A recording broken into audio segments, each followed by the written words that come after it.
My 7-year-old daughter asked why Santa forgot her. My sister sneered, "Santa only brings presents for real family." The room erupted in laughter. Shaking with rage, I unlocked my phone and revoked every cent I'd ever given them. The screaming started 5 minutes later. This is where the story truly begins, and you won't want to miss what happens. Make sure you're subscribed to see it through to the end. We're always curious. Where in the world are you all watching from today? Let us know in the comments. The silence of the snow-covered aspen woods outside should have been peaceful, but inside the sprawling timber lodge, the air was thick with the suffocating heat of humiliation. I was sitting on the plush, velvet armchair that I had paid for, in the rental property I had booked, watching the people I loved most in the world tear my heart into jagged little pieces. It was Christmas morning. The kind of morning you see in commercials: roaring fire, towering spruce tree adorned with heirloom ornaments, the smell of cinnamon rolls and expensive coffee wafting from the kitchen.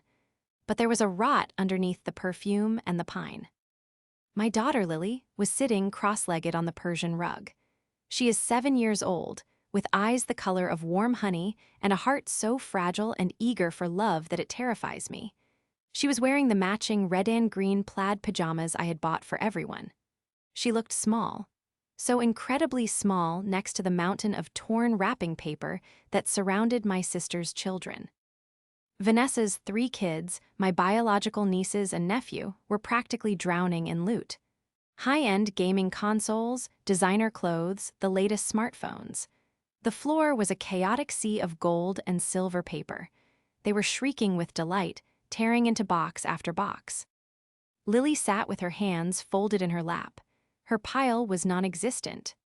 I had placed gifts for her there the night before. I knew I had. Beautifully wrapped boxes containing the art supplies she coveted, a new telescope, and the dollhouse she had whispered about for months. But now, looking at the space beneath the tree, those boxes were gone. Lily looked up at me, her lower lip trembling just slightly. She didn't cry. She didn't throw a tantrum. She just asked, in a voice so quiet it cut through the room like a razor blade, "Mommy, did Santa forget me?" The room went quiet for a heartbeat. My parents, Robert and Linda, looked up from their mugs of cocoa. They were sitting on the love seat, surrounded by the expensive cashmere throws I had gifted them 10 minutes prior. Then my sister Vanessa laughed. It wasn't a nervous chuckle. It was a sharp, barking laugh of genuine amusement. She was lounging on the sofa, sipping a mimosa, looking every inch the pampered socialite she pretended to be. "Oh, honey," Vanessa said, leaning forward, her eyes glinting with a malice she usually tried to hide. "Santa didn't forget you. Santa just has rules. He only brings presents for real family. You know, blood family. It's just how magic works." I felt the blood drain from my face so fast I nearly fainted. My vision blurred at the edges. I looked at my parents, waiting for them to admonish her, waiting for my father to stand up and shout, waiting for my mother to rush to Lily and cover her ears. Instead, my father, Robert, chuckled. "Oh, don't be so sensitive, Nessie is just teasing," he mumbled, taking another sip of his drink. My mother, Linda, smiled that tight, passive-aggressive smile I had known my whole life. "Well, it is a biological tradition, Emma. You can't expect everything to be equal all the time. It's confusing for the other children." They laughed, they actually laughed. I looked at Lily.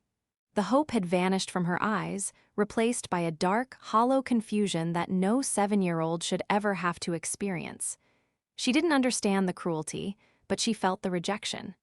She pulled her knees up to her chest, making herself even smaller, trying to disappear into the pattern of the rug. A physical wave of nausea hit me. My stomach clamped down as if I'd swallowed broken glass. I had spent 6 months planning this trip. I had spent $50,000 ensuring every detail was perfect. I had flown us all first class. I had covered the debts Vanessa was drowning in so she could come. And this was my return on investment. I tried to stand, but my legs felt like lead. The betrayal wasn't just in the words, it was in the coordination. They had moved her gifts.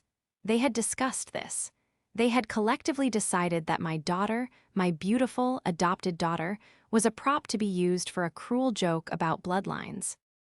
The betrayal was worse than the diagnosis itself. The laughter died down eventually, fading into the ambient noise of Vanessa's kids arguing over who got the better iPhone. The cruelty of the moment had passed for them, digested and discarded like a wrapper, but for me, time had stopped. Ma nudged to stand up. My movements felt mechanical, jerky, like a marionette with tangled strings. I walked over to Lily, scooped her up into my arms, and buried her face in my neck so she wouldn't see the tears springing to my eyes. She felt heavy, dead weight, her spirit crushed. "We're going to the bedroom for a bit," I said. My voice sounded hollow, like it was coming from the bottom of a well. "Oh, Emma, stop being so dramatic," Vanessa called out, not even looking up from her phone. She was likely texting her friends, bragging about the view. "Come have a mimosa, you're ruining the vibe, it was a joke. God, you're so uptight since you started that company." "Yeah, my dad chimed in. "Don't spoil Christmas, sit down." I didn't answer. I couldn't. If I opened my mouth, I would have screamed until my throat bled.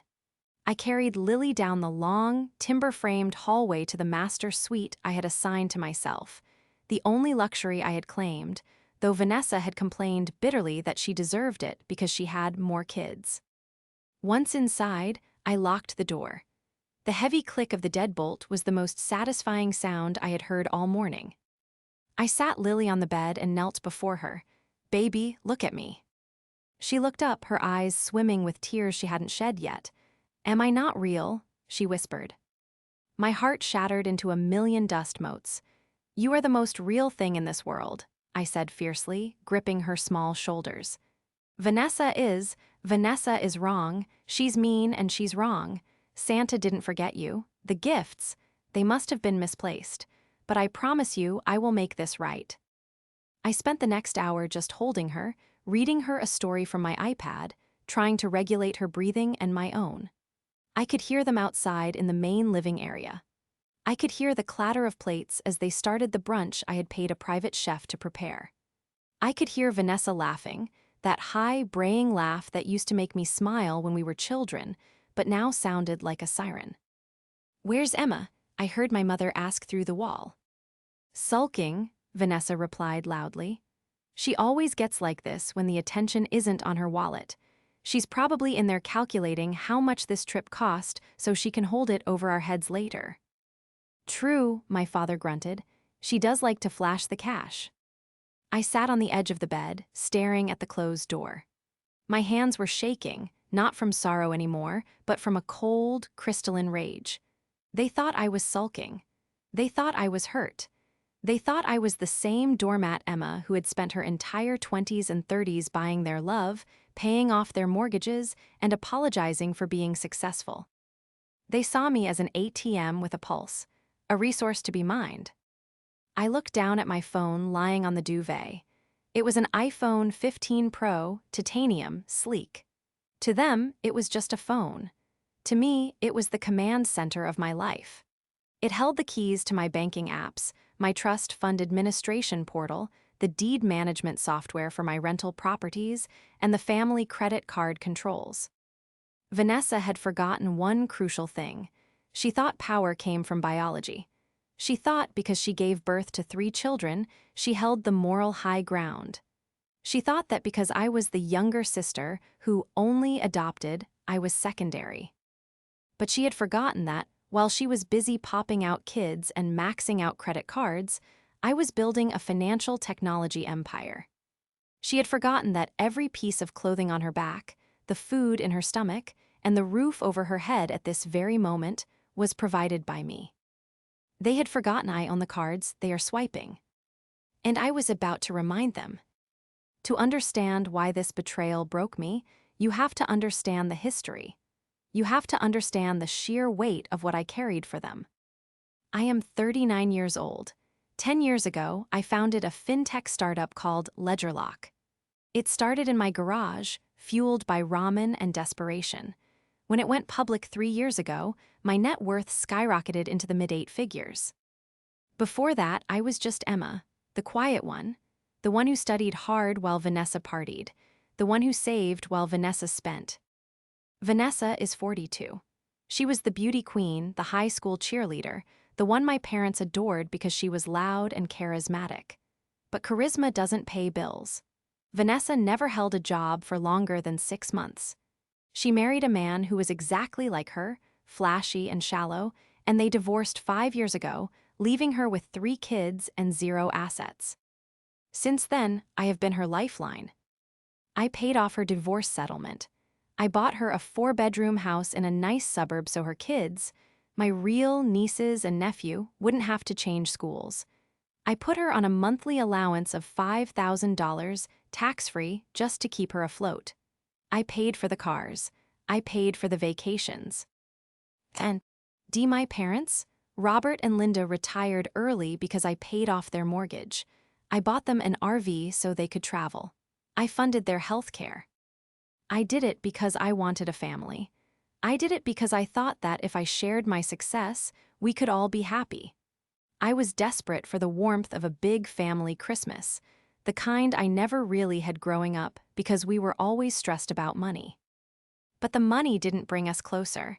It just made them resentful. Vanessa, in particular, couldn't stand it. She viewed my money as an accident, a fluke. She would make snide comments at dinner parties. "Must be nice to sit behind a computer all day while real mothers are working," she'd say, sipping the vintage wine I poured. She started poisoning Lily's mind early on. "Your mom works so much because she loves money more than you," she'd whisper to my daughter when she thought I wasn't listening. I brushed it off. I told myself she was just jealous. I told myself she was hurting. But today she had crossed a line that couldn't be uncrossed. I stood up from the bed and walked to the window. The snow was falling harder now. Vanessa was the architect of this misery. She was polished, with blonde highlights that cost $400 my money and a face full of filler my money. She called herself a lifestyle consultant on Instagram, but her only client was me, and the only lifestyle she consulted on was how to drain my bank account. She had spent the last week making subtle jabs about Lily's adoption. "It's so noble of you," she said on the flight over. "Taking in a charity case, I don't think I could love a child that wasn't mine. It's just not the same bond, is it?" I had bitten my tongue then. I didn't want to cause a scene on the plane. But now, she had weaponized a 7-year-old's belief in magic to enforce her twisted hierarchy. She had enlisted my parents, who were too afraid of her temper or too comfortable in their bias, to play along. I looked at Lily, who had finally drifted into a restless sleep on the massive king-sized bed. Her tear-streaked face was pressed against the pillow. I felt a coldness settle over me. It wasn't the numbness of shock anymore. It was the icy clarity of a general surveying a battlefield. I picked up my phone. I didn't need to yell. I didn't need to throw a drink in her face. I didn't need to stoop to her level. I had built a company that specialized in instant, irrevocable digital asset management. I knew exactly how to dismantle a financial life in under 60 seconds. I opened my banking app. Face ID recognized me instantly. The screen illuminated my face. I saw the list of accounts. Vanessa monthly allowance. Mom and Dad stipend. Family emergency trust. Amex Platinum authorized user, Vanessa. Amex Black authorized user, Robert. I tapped on Vanessa monthly allowance. Status, active, next transfer, Dec 26th. I hit cancel recurring transfer. Confirm, yes. I went to the credit cards tab. I saw the balance on the platinum card Vanessa was using. She had racked up $12,000 this month alone, probably on the gifts for her kids. I tapped freeze card, then I tapped remove authorized user. I did the same for my parents. But I wasn't done. That was just the appetizer. The main course was the house we were standing in. I didn't storm out immediately. That would have been amateur. That would have been emotional. And right now, I needed to be surgical. I sat back down on the edge of the bed, the duvet bunched under my fist. Lily was still asleep, her breathing finally evening out into a soft, rhythmic puff against the pillow. I smoothed a stray hair from her forehead, my hand trembling not from sadness anymore, but from the adrenaline of the hunt. I needed to know the full extent of the rot before I cut it out. I unlocked my phone again and navigated away from the simple banking apps to the secure portal of my family office, the private server where I managed the generational wealth I had stupidly tried to build for people who despised me. I opened the file labeled The Aspen Project. This cabin wasn't just a rental I found on Airbnb. It was part of a portfolio of luxury properties managed by a subsidiary of a company I had acquired a majority stake in last year. I didn't own the cabin directly on paper, which is why Vanessa felt comfortable disrespecting me in it, but I held the administrative keys to the kingdom. I had access to the property management system, the smart home controls, and the security protocols. I tapped into the active stays dashboard. Guest, Emma last name status, occupied checkout date, Jan 2nd. I stared at the Jan 2nd date. That was a week away. A week of catered meals, ski lessons, and spa treatments that I was bankrolling. I minimized that window and opened the family trust ledger. This was the account I had set up 2 years ago. It was supposed to be for emergencies, medical bills, expected home repairs, educational costs for the kids. I put $10,000 into it every month on autopilot. I rarely checked it because I trusted my father, Robert, to administer it fairly. He was the co-signatory. I pulled up the transaction history for the last 6 months. My breath hitched in my throat. Oct 12, withdrawal $4,500. Memo, medical Vanessa Dental. Nav 4, withdrawal $6,200.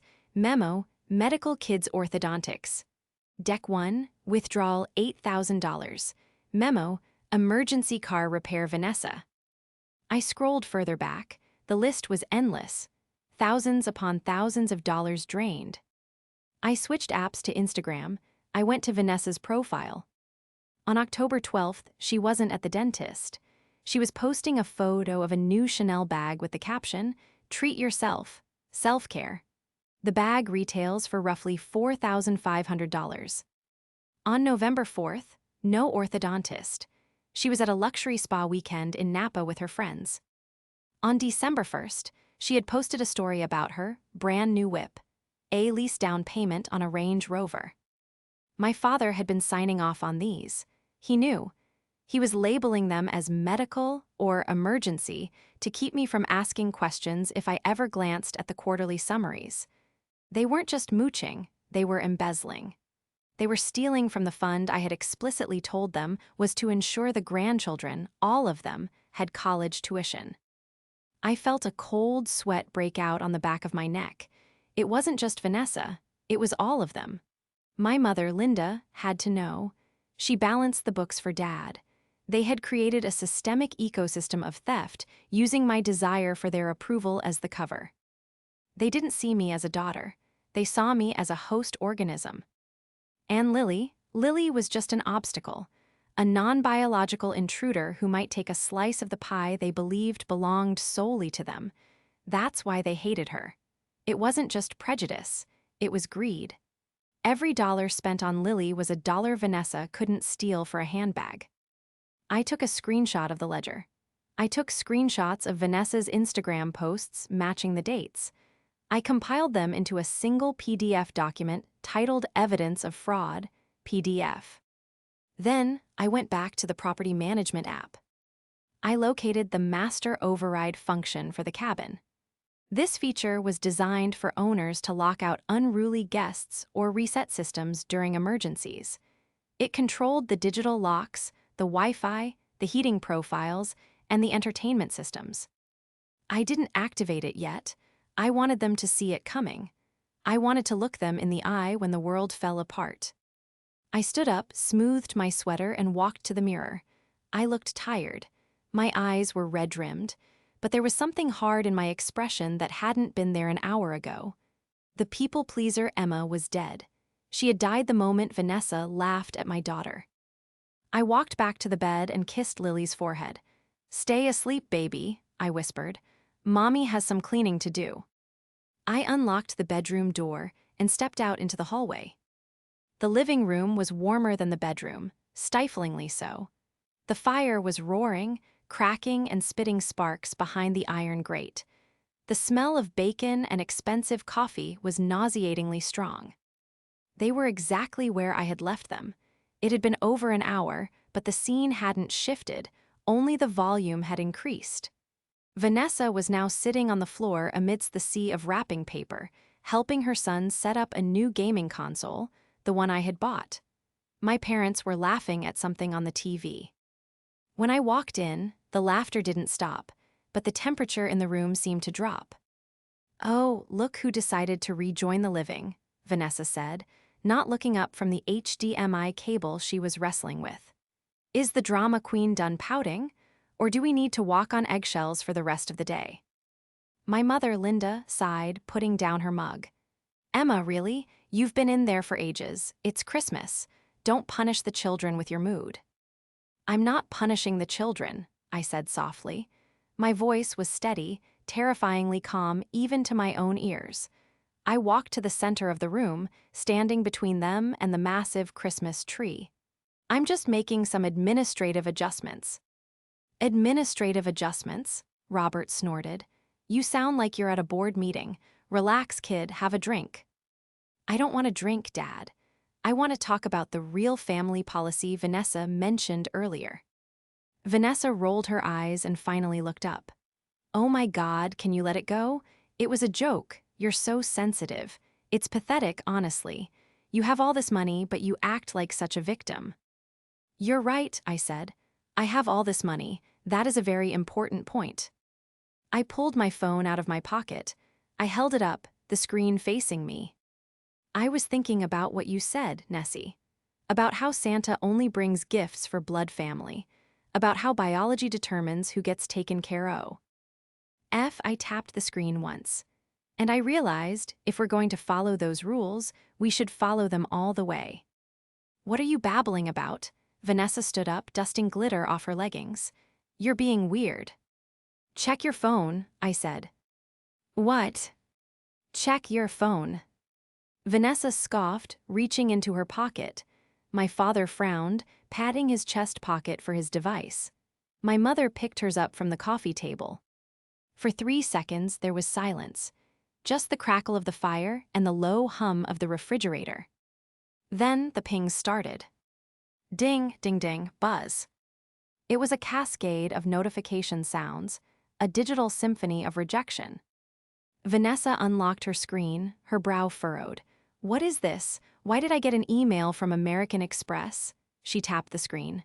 "Card, canceled." She looked up, confused. "Emma, did you cancel the Platinum card? It says account closed at administrator request." "Keep reading," I said coldly. "Transfer failed," my father read out loud, his voice trembling slightly. "Monthly stipend, recurring payment canceled." He looked at me, his face going slack. "Emma, what did you do?" "I'm just applying the rules," I said, taking a step closer to Vanessa. "You see this money, this lifestyle, the credit cards, the allowance, the trust fund, it all comes from me, from my work, from my sweat. And since I'm apparently not real family enough to deserve respect, and my daughter isn't real family enough to deserve a Christmas gift, then clearly you don't need my fake money." Vanessa's face went from confused to red in an instant. You canceled my card? Are you insane? I have things to pay for. I have bills auto-drafting from that account tomorrow." "Not anymore," I replied. "I also froze the checking account you use for your bills. You know, the one I fund entirely." "You can't do that," Vanessa shrieked, her voice pitched up, sharp and grating. "That's my money, you gave that to me." "It was a gift," I corrected her. "Like Santa, but Santa has stopped coming."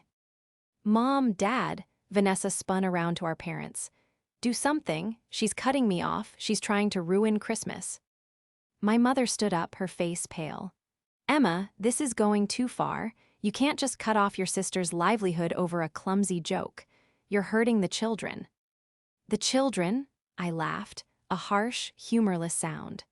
"You mean the children sitting amidst $10,000 of electronics I paid for, while my daughter is crying in the bedroom because you couldn't be bothered to spend $10 on a toy for her." "We love Lily," my father protested, though he wouldn't meet my eyes. "It was just an oversight." "An oversight," I repeated, like the medical expenses were an oversight, Dad. The room went dead silent. My father froze. The color drained from his face completely, leaving him looking gray and old. "I beg your pardon," he whispered. "The dental work," I said, my voice dropping to a dangerous whisper. "The car repairs, the orthodontics. Strange how Vanessa's teeth look exactly the same, but she has a new Chanel bag. Strange how the car repair happened the same week she leased the Range Rover." Vanessa gasped. She looked at our father, then back at me, panic flaring in her eyes. "I know," I said. "I know everything. I saw the logs, I saw the withdrawals. You and Mom have been funneling money from the emergency trust, money meant for the grandkids' college, to fund Vanessa's vanity projects. You've been stealing from me." "It's not stealing," Vanessa screamed. It was a primal, desperate sound. "It's family money. It belongs to us. You have millions. You don't even miss it. You're just a greedy, selfish bitch who thinks she can control everyone just because she got lucky with some stupid app." "It belongs to me," I roared back, my voice finally rising, cracking the air like a whip. "I earned it. I built it. While you were partying, I was working. While you were judging me, I was saving you." "I hate you." Vanessa lunged forward, her hands curled into claws, but my father caught her arm, holding her back. "Vanessa, stop," he yelled. "She ruined everything."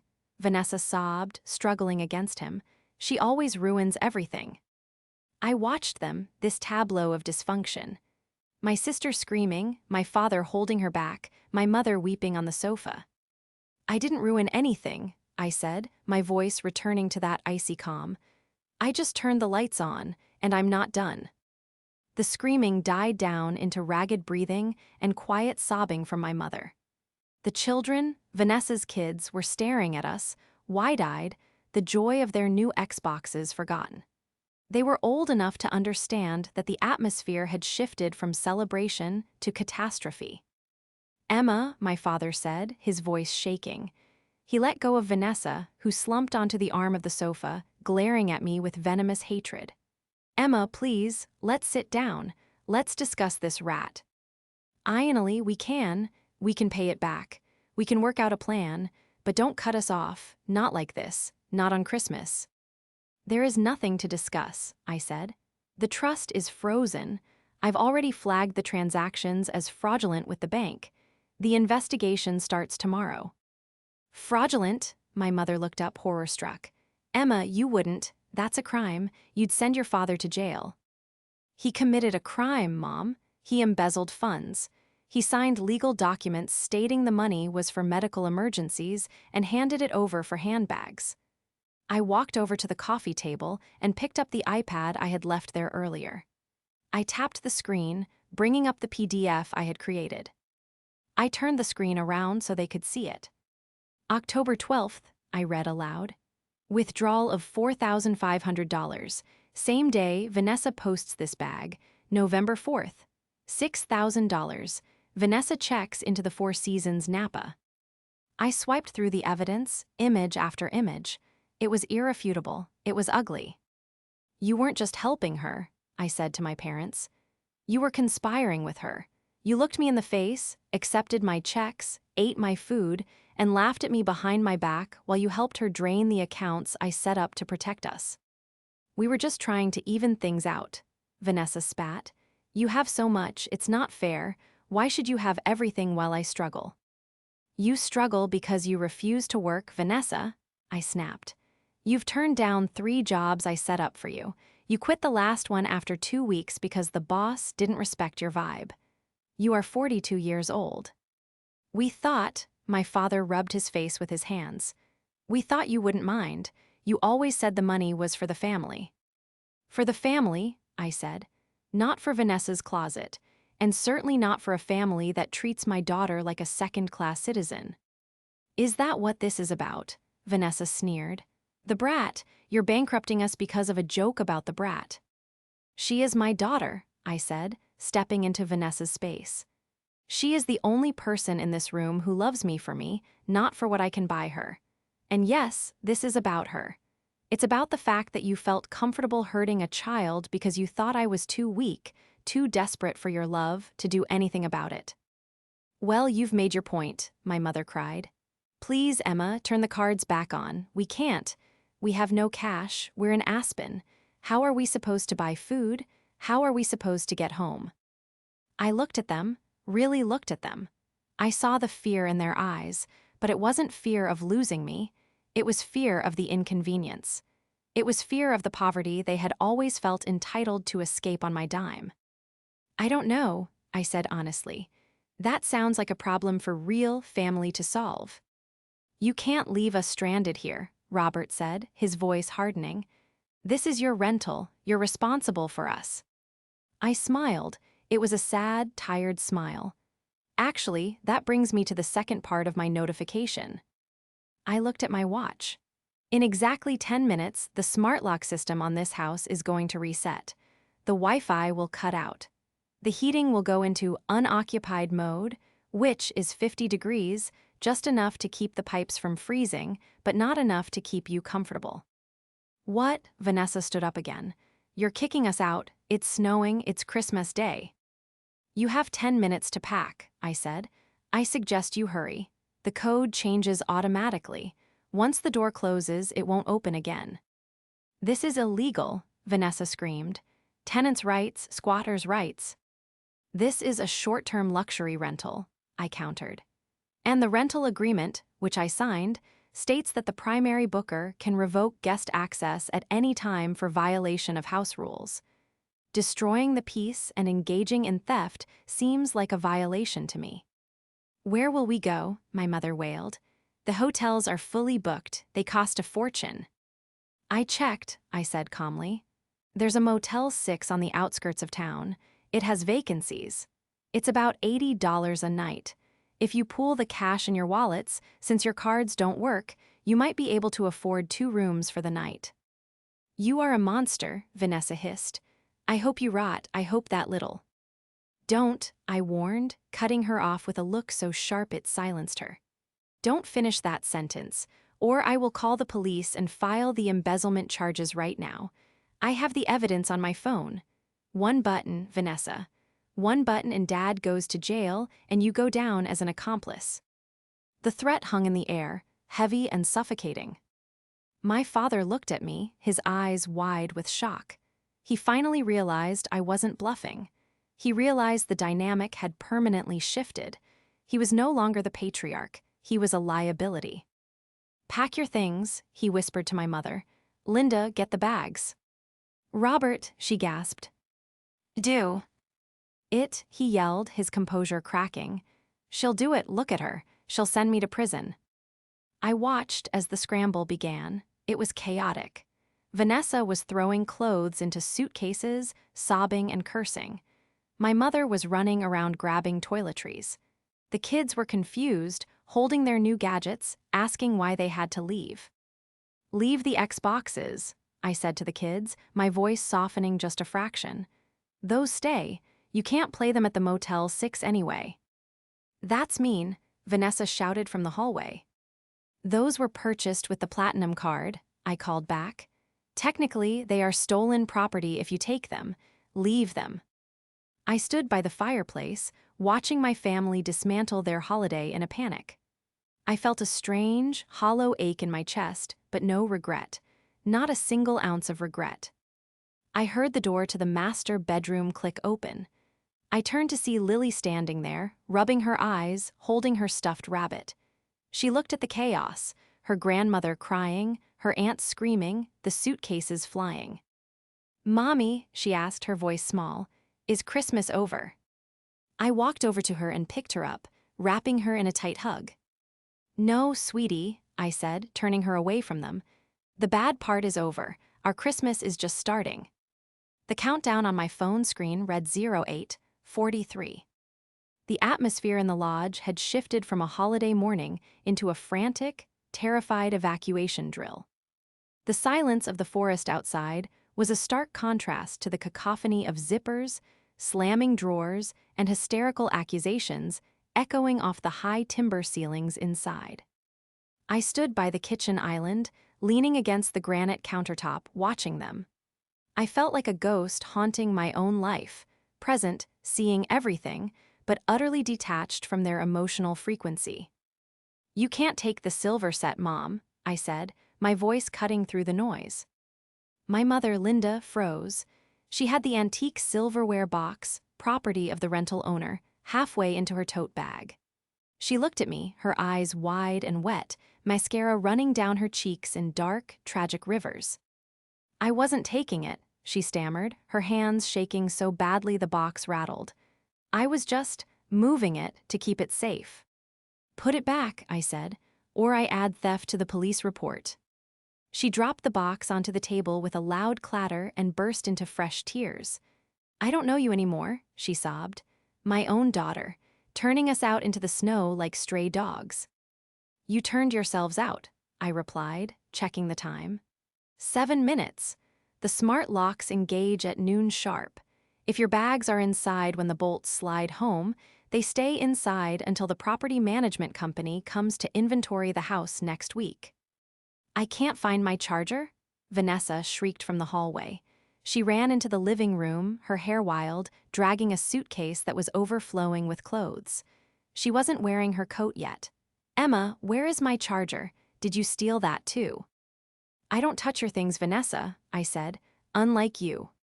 "I hate you," she screamed, kicking the sofa. "I hope you die alone. You think money makes you better than us. You're just a bitter, barren spinster who had to buy a kid because no man wanted to give you one." The insult hung in the air, vibrating with cruelty. A year ago, that would have crushed me. I would have apologized. I would have written a check just to make her stop saying it. Today, I just looked at her. 6 minutes. "We're leaving," my father bellowed, struggling with 2 large suitcases. He looked older than I had ever seen him. The arrogance was gone, replaced by a frantic, sweaty desperation. "Come on, Linda. Vanessa, get the kids. Let's go." "How are we getting there?" Vanessa demanded, looking at our father. "Did you call an Uber? There are no Ubers up here." "We have the rental," Dad said. "The Suburban." I cleared my throat. About that. They all stopped. The silence was deafening. "The Chevrolet Suburban is a corporate rental under LedgerLock's travel account," I explained calmly. "I canceled the reservation 10 minutes ago. I notified the rental agency that unauthorized drivers might attempt to move the vehicle. They've remotely disabled the ignition." Vanessa stared at me, her mouth falling open. You stranded us." "I called a local taxi service," I said. "They should be at the end of the driveway in about—" I glanced at my watch. 5 minutes. They charge by the mile. Make sure you have cash since your cards are frozen." "You are the devil," Vanessa whispered. "No," I said, pushing off the counter and walking toward the door. "I'm just the bank, and the bank is closed." The next 5 minutes were a blur of chaotic misery. I watched my family, the people I had dedicated my life to pleasing, drag their heavy luggage out the front door and into the biting cold of the Aspen winter. The snow was falling heavily now, large wet flakes that clung to their hair and expensive coats. I stood in the doorway, Lily peeking out from behind my leg, clutching her rabbit. "Get in the taxi when it comes," I said. "Do not come back. If you try to break in, the alarm is silent, but the police response is automatic." "This isn't over," Vanessa yelled from the driveway. She was shivering, clutching her coat tight. "I'll sue you. I'll tell everyone what you did. I'll go to the press." "Go ahead," I called back. "Tell them how you embezzled from your own parents' retirement trust. Tell them how you stole from a child on Christmas. I have the receipts, Vanessa. I have the logs. If you want a war, I will nuke you from orbit." Just then, a beat-up yellow van, the local taxi, crunched its way up the snowy drive. The driver looked confused as he saw the pile of designer luggage and the hysterical family standing in the snow. "Reservation for Robert," the driver called out the window.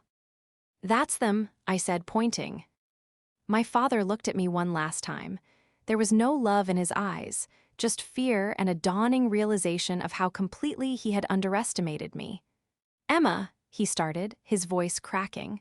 "We're family." "I know," I said. "That's why it hurts. Goodbye, Dad." I stepped back inside and closed the heavy oak door. Click, whir, thud. The electronic deadbolt slid into place. The panel by the door turned red, locked. I walked to the window and watched through the glass. I saw them arguing with the driver about the luggage space. I saw Vanessa screaming at the sky. I saw my mother weeping as she climbed into the backseat of the rusty van. And then they were gone. The taxi drove away, leaving nothing but tire tracks in the fresh snow. I stood there for a long time, listening to the silence of the house. It was heavy, but it wasn't oppressive anymore. It was clean. "Mommy." I turned around. Lily was standing there, looking at the door with wide, worried eyes. "Are they coming back?" I knelt down and took her hands. They were warm. "No, baby, they aren't coming back." She hesitated, chewing on her lip. "Because I'm not real family." I pulled her into me, hugging her so tightly I thought I might squeeze the breath out of her. "No," I sobbed, finally letting the tears fall. "Because they aren't. We are the family, Lily. You and me. That's the real family." The silence that followed was the most beautiful sound I had ever heard. For the first time in my adult life, Christmas wasn't a performance. It wasn't a transaction. It was just quiet. "I have a secret," I told Lily, wiping my eyes. She looked at me intrigued. "What secret?" "Santa knew," I whispered. "He knew Auntie Vanessa was going to be mean, so he didn't leave your presents under the big tree. He hid them." Her eyes went wide. "He did." "He did. He put them in the owner's closet in the master bedroom, because he wanted to make sure they were safe for you." I led her back to the bedroom and opened the walk-in closet. I had stashed them there the night before, an instinct I hadn't fully understood at the time, a subconscious warning that Vanessa would ruin the morning. There they were, the art set with the 100 count markers, the high-powered telescope for looking at the stars, the dollhouse that looked exactly like our house back in the city. Lily gasped, a sound of pure, unadulterated joy that erased the last 10 years of my trauma. She didn't scream or tear at the paper greedily like Vanessa's kids. She touched each box reverently. "For me," she whispered. "All for you," I said. We spent the rest of the day in pajamas. We ordered pizza from the only place open in town and ate it on the floor in front of the fire. We built the dollhouse.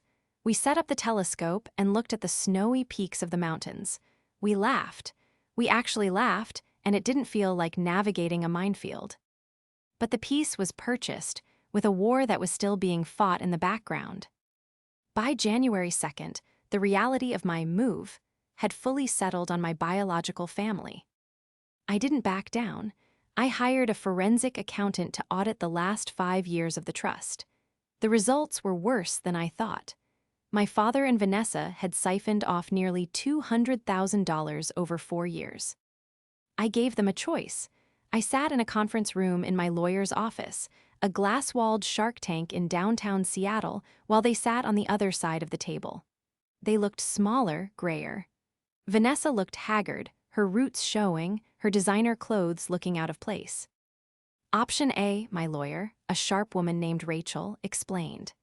We file criminal charges for embezzlement, fraud, and theft. Given the amount, Robert, you are looking at mandatory prison time. Vanessa, as a beneficiary of stolen funds and co-conspirator, you will likely face jail time as well. My mother started to sob, but I didn't reach for the tissue box this time. Option B, Rachel continued, you liquidate assets to repay the trust in full. Robert, you sell the RV and the lake house. Vanessa, you vacate the property Emma purchased for you within 30 days. We will sell it to recoup the losses. But where will I live? Vanessa cried. I have kids. You have a degree you haven't used in 20 years, I said, speaking for the first time. I suggest you use it, or find a job at Starbucks. They're hiring. Emma, please, my father whispered. We're your parents. And you stole from my daughter's future, I said coldly. You stole from the college fund. You stole from the emergency fund. You looked me in the eye and lied every single day. I stood up. Sign the papers, Dad, repay the money, or go to jail. Those are your choices. They signed. It took 6 months to untangle everything. My parents sold their assets and moved into a small, 2-bedroom condo in a cheaper state. They are on a fixed income now, their own social security, and for the first time in their lives, they are living within their means. Vanessa was evicted. She had to move in with her ex-husband, a humiliation that I'm told nearly broke her. She works as a receptionist at a dental office now. I hear she tells everyone her rich sister stole her inheritance, but no one really listens. I haven't spoken to them since that day in the lawyer's office. I blocked their numbers. I blocked their emails. I blocked them on social media. Sometimes, late at night, I feel the phantom ache of the limb I cut off. I mourn the family I wanted them to be. I mourn the fantasy of the happy Christmas dinner. But then I look at Lily. Last week she came home from school with a drawing. It was a picture of 2 stick figures holding hands under a giant sun. One was tall, one was small. Who is this? I asked her. That's us, she said, pointing. The real family. She didn't know how much those words healed me. I realized then that Vanessa was right about one thing: biology doesn't lie. But she was wrong about what it means. Biology makes you relatives. Love, loyalty, and protection, that is what makes you family. And for the first time in my life, I have a family that is real.